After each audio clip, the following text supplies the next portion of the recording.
आकाशवाणी संबलपुर आंचलिक खबर पढ़ुचन बंदिता मिश्र। जुहार पहला मुखिया खबर। संविधान सरकार मार्गदर्शन करबार गुटे बतीघर कहले प्रधानमंत्री नरेंद्र मोदी। राज्यसभा के मुलतवी घोषणा कले उपराष्ट्रपति आर अध्यक्ष जगदीप धनखड़। झारखंड हाईकोर्टर मुख्य विचारपति हेबे ओडिशा हाईकोर्टर जस्टिस विद्युत रंजन षडंगी। और पुरी श्रीमंदिर महापुरु माने सुस्थ हेबार खबर गजपति महाराज को जनाले दैतापति सेवक। एथर पूरा खबर। संविधान खाली केते धारार संकलन नुहे, इथिर आभिमुख्य आउ सेथि लेखा हेतिबार शब्द सरकार लागि बहुत मूल्यवान बोली प्रधानमंत्री नरेंद्र मोदी कहिछन। राज्यसभा आज राष्ट्रपति द्रौपदी मुर्मूंकर अभिभाषण उपरे चलीथिबा धन्यवाद प्रस्ताव आलोचनाति भाग नै करी प्रधानमंत्री कहिछन जे संविधान हेउचे सरकार को मार्गदर्शन करबार गुटे बतीघर।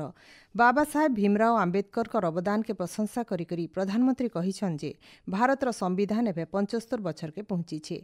से आहुरी कहिछन जे एनडीए सरकार 3 नंबर पालिन दारिद्र्य दूरीकरण दिगे बहुते कल्याणमूलक पदक्षेप निया जाउछे।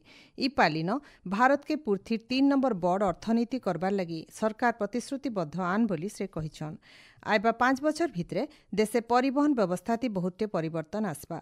प्रधानमंत्री किसान सम्मान निधि योजना थी 10 कोटी अधिका चाषी लाभ पाइछन बोली प्रधानमंत्री श्री मोदी कहिछन। राज्यसभा अधिवेशन के उपराष्ट्रपति और गृहर अध्यक्ष जगदीप धनखड़ आज मुलतवी घोषणा करिछन। राष्ट्रपति द्रौपदी मुर्मूंकर अभिभाषण धन्यवाद प्रस्ताव उपरे आलोचना उतरु श्री धनखड़ गृह के मुलतवी घोषणा करथिले। उपमुख्यमंत्री और महिला और शिशु विकास मंत्री प्रभाती परिडा आज भुवनेश्वर महिला शिशु प्रतिष्ठान जाम और अयला चारा गछ लगैकरी एक पेड़ माँ के नाम अभियान शुभारंभ करिछन। ई अवसर से कहिछन जे प्रधानमंत्री नरेंद्र मोदी आह्वान अभियान सारा देशे लोकप्रिय होइछे। आइबा 50 बछर भविष्य के नजर थी रखिकरी निजर माँ उद्देश्य गछ लगाबार के श्रीमती परिडा सबको आह्वान देइछन। इतार छड़ा प्रतिष्ठान परिसर राज्य समाज कल्याण बोर्ड अणसरकारी संगठन परामर्शदाता मंडली गोटे बैठक होइतिला। बैठक थी श्रीमती परिडा अध्यक्षता करी कहिथिले जे राज्यर विकास थी समाज कल्याण बोर्ड भूमिका गुरुत्वपूर्ण।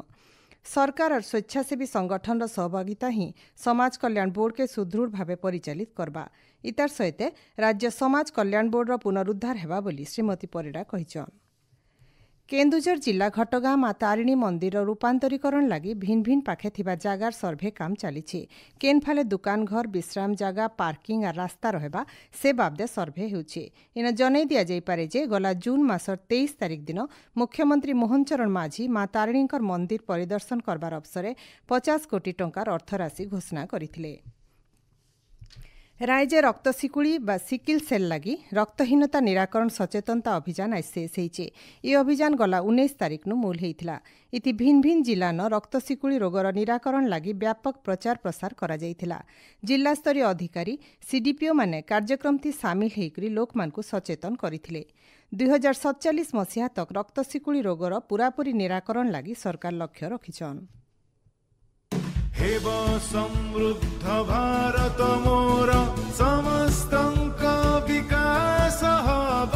सिकिल सेल अनेमिया शीघ्र देशरु दूरे जीव शपथ नेइछि भारत सरकार एई रोगर विनाश हब। आमे भी परीक्षा करी निज कर्तव्य पालन करिबा। सिकिल सेल रोग एक वंशानुक्रमिक रोग अटे।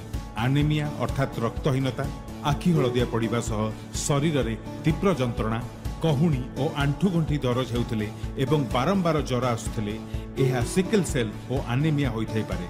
आम प्रधानमंत्री श्री नरेंद्र मोदी जी एहाकु समाप्त करिवा पई राष्ट्रीय सिकिल सेल आनेमिया निराकरण कार्यक्रम आरंभ करिसंती। आज ही निजर निकटतम Ayushman health and wellness centre को जाई परीक्षा कराई नियंतु। ओडिशा हाईकोर्टर विचारपति डॉक्टर विद्युत रंजन षडंगी को झारखंड हाईकोर्टर मुख्य विचारपति भाव नियुक्ति दिया जाइछे।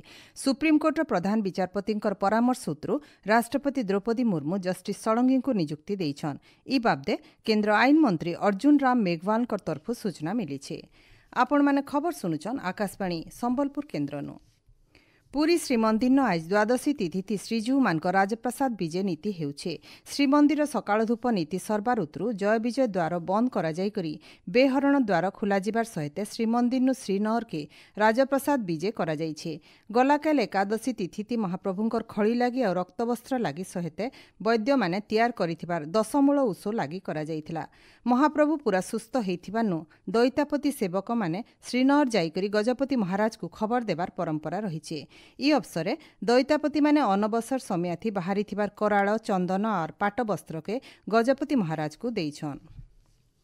इंदिरा गांधी राष्ट्रीय मुक्त विश्वविद्यालय इग्नोथी चलती बछर ना लेखा समय बढ़ा जाइछे। आगनु आवेदन शेष तारीख जून 30 तारीख तक थिबार बेले इटाके आयबा 15 तारीख तक बढ़ा जाइछे।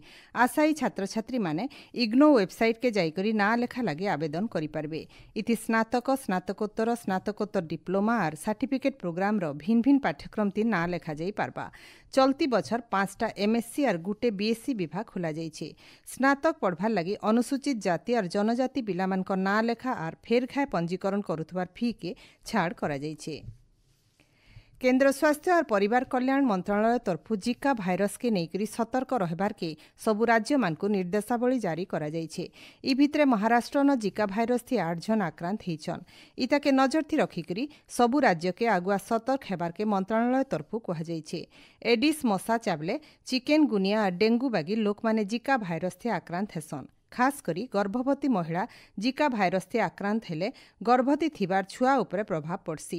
हेति लगी गर्भवती महिला मानकर जिका भाइरस परीक्षा करबार के मंत्रालय तरफु परामर्श दिया जाइछे। इतार सहित फी हॉस्पिटल के एडिस मशा मुक्त करबार दिगे काम करबार लगी जने नोडाल ऑफिसर को नियुक्त करबार के मंत्रालय निर्देश देइछे। कलाहांडी जिल्लानु 5 क्विंटाल भेड़ी 1.5 क्विंटाल पुटल दुबई के पठा जाइछे। जिलार मदनपुर रामपुर ब्लॉक न नाबार्ड तरफु हेइथिबार उतेई भेली कृषक उत्पादक संगठन जरिए ई पनीपरिबा दुबई के रप्तानी करा जाइछे। इन जनै दिया जाई पारे जे आघनु जिल्लानु दुबई के आम भील पठा जाइथिला। बरगढ़ जिल्लान ई बछर मसला मिशन कार्यक्रम थी हल्दी चाष करबार लगी योजना करा जाइछे। इथिर लगी जिल्लार 12टा ब्लॉक न 100 एकर हल्दी चाष करा जिबा। चासी मान को रिहाती दाम थी हल्दी बिहन जुगे दिया जाउछे। झने चासी सबुनु कम 25 डिसमिल और सबुनु जह 50 डिसमिल तक हल्दी चाष करि पारबा। आग्रही चासी माने उद्यान कृषि कार्यालय के आसिकरी हल्दी बिहन नै पारबे बोली सहकारी उद्यान कृषि निर्देशक गोविंद्र चंद्र पंडा कहिछन। सूचना और लोकसंपर्क विभाग उपनिर्देशक कल्याणी दास बलांगीर गस्तथी जाइकरी जिल्लार सूचना और लोकसंपर्क कार्यालय और सूचना केन्द्र और पाठागार निरीक्षण करिछन। इतार सहित जिला सदर महकुमा ठाने थिबार जिला सूचना और लोकसंपर्क अधिकारींकर कार्यालय न सबु काम बाबदे पचरेइकरी बुझिथिले। ई समयाथी जिला सूचना और लोकसंपर्क अधिकारी सरोज साहू उपस्थित थिले। आज हेउचे अंतर्जातीय प्लास्टिक बैग मुक्त दिवस। फी बछर जुलाई मासर 3 तारिख के विश्वस्तर थी ई दिवस पालन करा जाउछे। ई दिवस अवसर प्लास्टिक व्यवहार कुप्रभाव बाबदे लोक अवगत करा जिबार सहित प्लास्टिक बैग वर्जन लगी सचेतन करा जायसी।